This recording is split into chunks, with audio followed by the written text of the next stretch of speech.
May looks quite a bit brighter.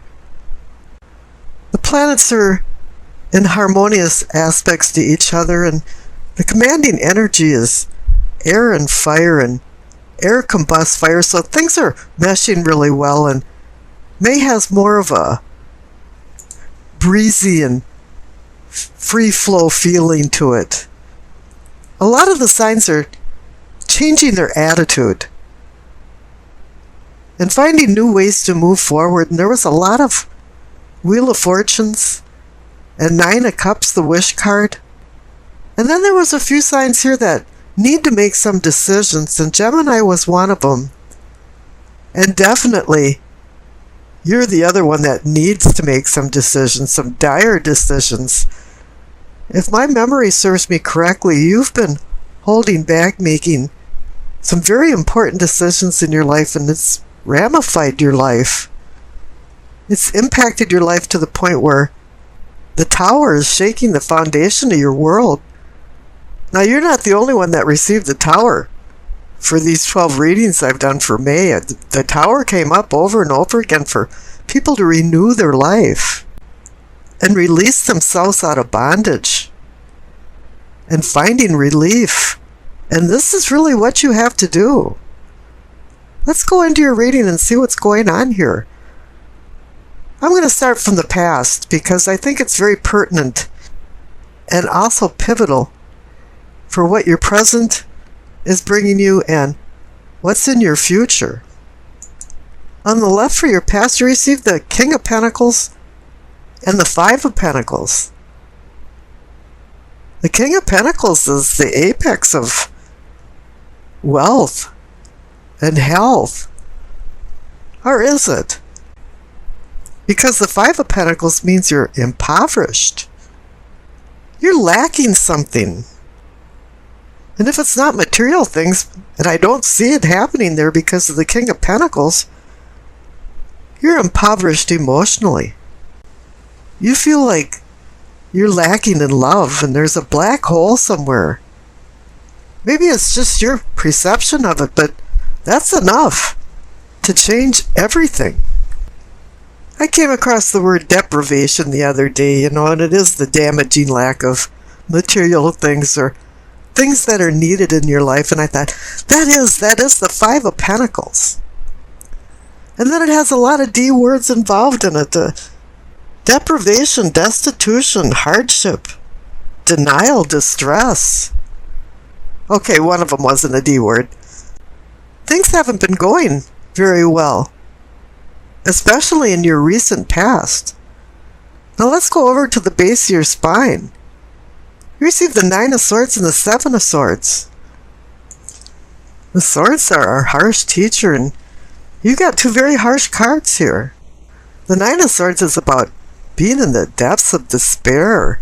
We're back into the D words of despondence, distress, discouraged, desperate for hope and relief.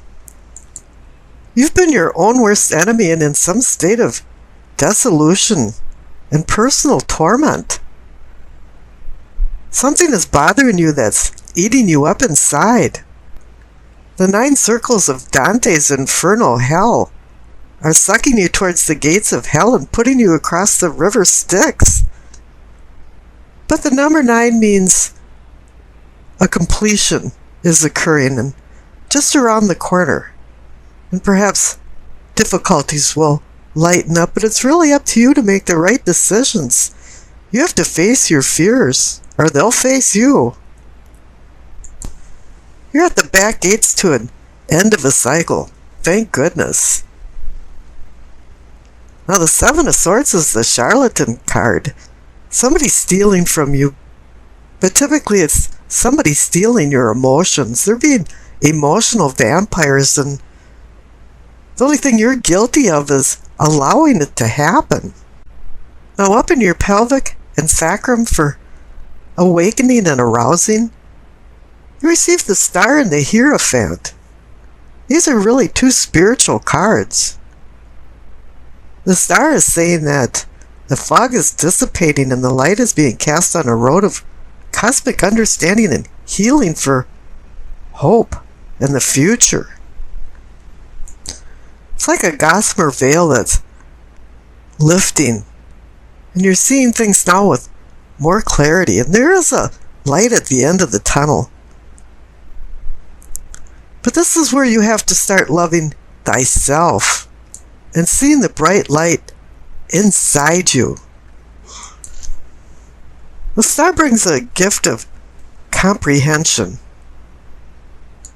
and indicates that creative energies are flowing. And finally, maybe you can achieve some happiness inside yourself. And the Hierophant is there to represent traditional teachings and how you can expand your spiritual self. The star brings clarity, and the Hierophant brings truth. When you see him in a spread, it means you're seeking some kind of truth. The word Hierophant in Latin means to make known or to show. And you know there's been a lot of truths out there, but you've just been looking at it. You haven't really been seeing and understanding these truths. Now up in the solar plexus, for sensing and feeling, you receive the 8 of Cups and the 5 of Cups. You know, everybody thinks the 8 of Cups is a bummer card, you know. Oh God, I got the 8 of Cups, I'm walking away from something. But to me, it's like freeing yourself. Oh yeah, I'm out of here. I'm not sticking around anymore. It's time to leave. It's time to change. And the 5 of Cups too is another card that's about a lot of D words: despondency, displacement, depression.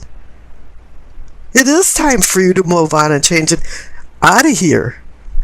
I know some of the readings I've given Virgo lately have been very tough, and I know Scorpio has gone through 5 years of just disparity. Saturn's been in the 2nd house. A lot of things have been going on with Scorpio and Virgo, and now Scorpio's starting to climb out of this, but now it's up to you to start seeing some truths to climb out of the hole that you're in now, because you've been in a black hole. Now in the center, for the heart of the matter, you receive the 10 of Wands and the 3 of Pentacles. Now this isn't anything new to you, that the 10 of Wands indicates a lot of responsibility and a heavy load. Since you're so detail-oriented anyway, you usually do take on a heavy load and do a good job at something and recheck everything diligently. Now the 3 of Pentacles indicates that you're building something. I call this the Architect card. But it's also usually indicating a group effort, some type of teamwork. Everybody's on the same sheet of music. And you're sharing the achievement of goals. And the message of this card is to get with the program and find balance and enjoyment through your work and collaboration with others. Find a happy place with others, because I don't think you have, or completely have. Now down on the bottom right for your throat for teachings and communicating, you receive the 6 of Swords and the 7 of Cups. Now the 6 of Swords is a card about moving on, just like the 8 of Cups. It's telling you for a second time, maybe you should rethink some things and move on away from some things. And the 7 of Cups is saying the same thing. The 7 of Cups is about a difficult decision. There's a poison in each cup, and you're not sure which cup to lose and which cup to choose. But if you don't make a decision, that's a decision too. And boy, this is reinforced up in the 3rd eye for seeing and envisioning. You received the 2 of Swords twice. And 2 to me means decision, balance, and partnership. But this is also another hard decision, because the woman has her 2 arms over her heart chakra. And it's meaning that there's equal but opposing forces that are tearing you apart, because you don't know which way to turn. And you're in the middle of some type of dilemma. And this is reinforced up in the crown for knowing and understanding because you received the Tower. Now, the Tower showed up in this May series quite a few times, but it's only been like fault zones running underneath the Tower. But here, this is like a collapse. It is time to free yourself from bondage. You know, you've got the Nine of Swords down there. It's keeping you up at night. Something's bothering you. You know, you've got the Five of Cups. And in the background, normally, of the Five of Cups, there's always an illustration of a bridge. And it's telling you to walk over the bridge. You know, some cups are spilled, but some are still full. And you have to look at life as the cups are half full and not half empty. Now, this Tower card is starting to shake not only your conscious, but your unconscious self. Your whole cage is starting to shake. And the clarification card is the Queen of Cups. She's staring into a cup with a cover over it. This is indicating that you're supposed to use your intuition to start driving your decisions. I mean, logic and reason has to be behind it. But you haven't been listening to your gut feelings. You haven't been listening to the subtle messages from the cosmos that's saying, yeah, you really have to change to make yourself happy again. Now, we've discussed the past, so let's skip over to the future. The main card is Temperance. You know, she's there for the rebuilding and to clean up the rubble from the nuclear explosion of the Tower. It's kind of like the cosmos left you a blank canvas and now you have to do cautious brush strokes. Use moderation and self-control and restraint while shedding impulsive desires. All types of relationships require temperance. And resisting change makes you your own worst enemy. And I'd mention that to Gemini too, is that they've been their own worst enemy because they haven't been able to make decisions. Now, I pulled two clarification cards for the future card and received the Chariot and the World. The Chariot is about overcoming opposition, overcoming opposing forces, and using discipline and willpower to move yourself forward.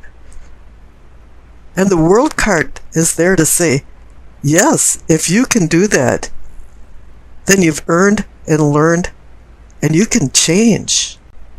Don't fear the Tower card. It's there for a readjustment and a reset button for your life. And the Ace of Cups. Gosh, I can't count how many times I've seen that Death card recently. I think a lot of people are flushing things out. You know, getting rid of beliefs and emotions that are no longer serving you. They don't have an advantage in your life and they've just been kind of hanging around. And nobody seems to be making a decision to get rid of them, so the cosmos is making this decision for you. It's time for a rebirth. Things are changing, and I know Virgos have been resisting change. You seem to be getting that Four of Pentacles cards all the time, and you were relieved of that in this reading. But the Four of Pentacles is about hanging on to something, and I know you have been doing that persistently in the past. But now it's saying, no, it's exploding and everything's going into outer space. And now you're going to start regaining yourself. You're going to free yourself. This is a free from bondage card. You know, you're moving on now, it's saying. You know, fate leads the willing and drags the unwilling. And I think there's been claw marks on the door for you to not want to change. You know, the one thing about life is that's all we can depend on is change, which is a paradox, a conundrum in itself. There's a reason for everything in life, and sometimes you just have to let things go. The Death card is beckoning for a conclusion from you. He wants you to put this away forever. Whatever it is that's been bothering you, whatever you need to walk away from. Don't look back. And maybe you are transforming now because you received the Eight of Wands. And this card has a lot of levels to it. It's, a hazy miasma is lifting and you're starting to see things with clarity. Things are moving along in your life where it hadn't been. An immovable mountain is now movable now. Doors of opportunity are swinging open. It can indicate journey, and sometimes a journey of the mind. It can indicate swift, unfolding events, and really the cadences of our life, kids growing up, us getting older, and the challenges that we have to deal with change. So this is an excellent card to get with the Death card. Now it's saying you're rolling along and you're changing in a very positive way. Now let's jump over to the Ace of Cups, saying now that it's giving you a new beginning, the promise of a new beginning for deeper emotional bonds and more harmonious emotional relationships. And this can be on multi-levels too. It doesn't have to be a love affair. It can be with family and friends, or maybe just more congenial interactions with co-workers and neighbors. But as I recall, you Virgos have received this Ace of Cups cards quite a few times in the past. And I'd like to say that you love to be loved, and you're seeking for the right type of love. And now it's saying that there is some blessings coming. And really, it's just going to be more emotional well-being. You've been seeking some type of balance within yourself, emotionally, and with your surrounding people. And you've had a hard time balancing that out. And I think this transformation will be doing that. Your unconscious self is going to start connecting to the conscious self about feelings and what you're truly feeling. Do you think to feel or do you feel to think? In high school we used to say, how do you feel? And we'd always say, with our hands. Because, at that age we really didn't understand even our own emotions. I think now you are. Now I rolled the dice and you received Virgo, Jupiter, and the 8th house. So you received your own zodiac sign. So this is a double dipping here. It's saying that there's going to be more power involved in this reading between me doing this for Virgo and you receiving the Virgo die. It's kind of funny, I've noticed in these readings that there's been a lot of connections like that, or else, Aries would get the Emperor card or something. But here I'm connecting the Death card with the 8th house. Because the 8th house rules Scorpio, and it is about death and transformation. But another thing that jumps out at me is also Jupiter. The largest planet and the most expansive natured planet in our solar system seems to be toying with your mind, especially with regards to the 8th house concerning death and transformation. That's why the Death card did show up. The Death card received a cosmic invitation to your party. He might be an unwanted guest, but he'll straighten things out in your house and bring sudden transformation to you. And that's why you received the 8 of Wands. The redeeming feature of this reading is that you're getting a second chance in love with the presence of the Ace of Cups. Although you might not think this, that old blessed cup can herald even new business beginnings. And with the 8th house showing up on the radar, it could be with joint finances, inheritances, taxes, partnership monies. All you can depend on in life is death and taxes, and yes, Jupiter, the 8th house, is injecting an opiate-like substance into the main vein of love and business. And you've noticed you received the 8th house and also the 8 of Wands card, and that's not a coincidence either. It's saying good news is coming, and this might be related to some type of joint ventures. Events may play out swiftly, leaving you to wonder, what the hell happened when you look back? But the ball is rolling now, and I think things are going to start rolling faster and faster in affairs to the point where you're going to be almost speechless. You know, it's like one day you were without or feeling a void, and all of a sudden you have things land in your lap and you feel fulfilled.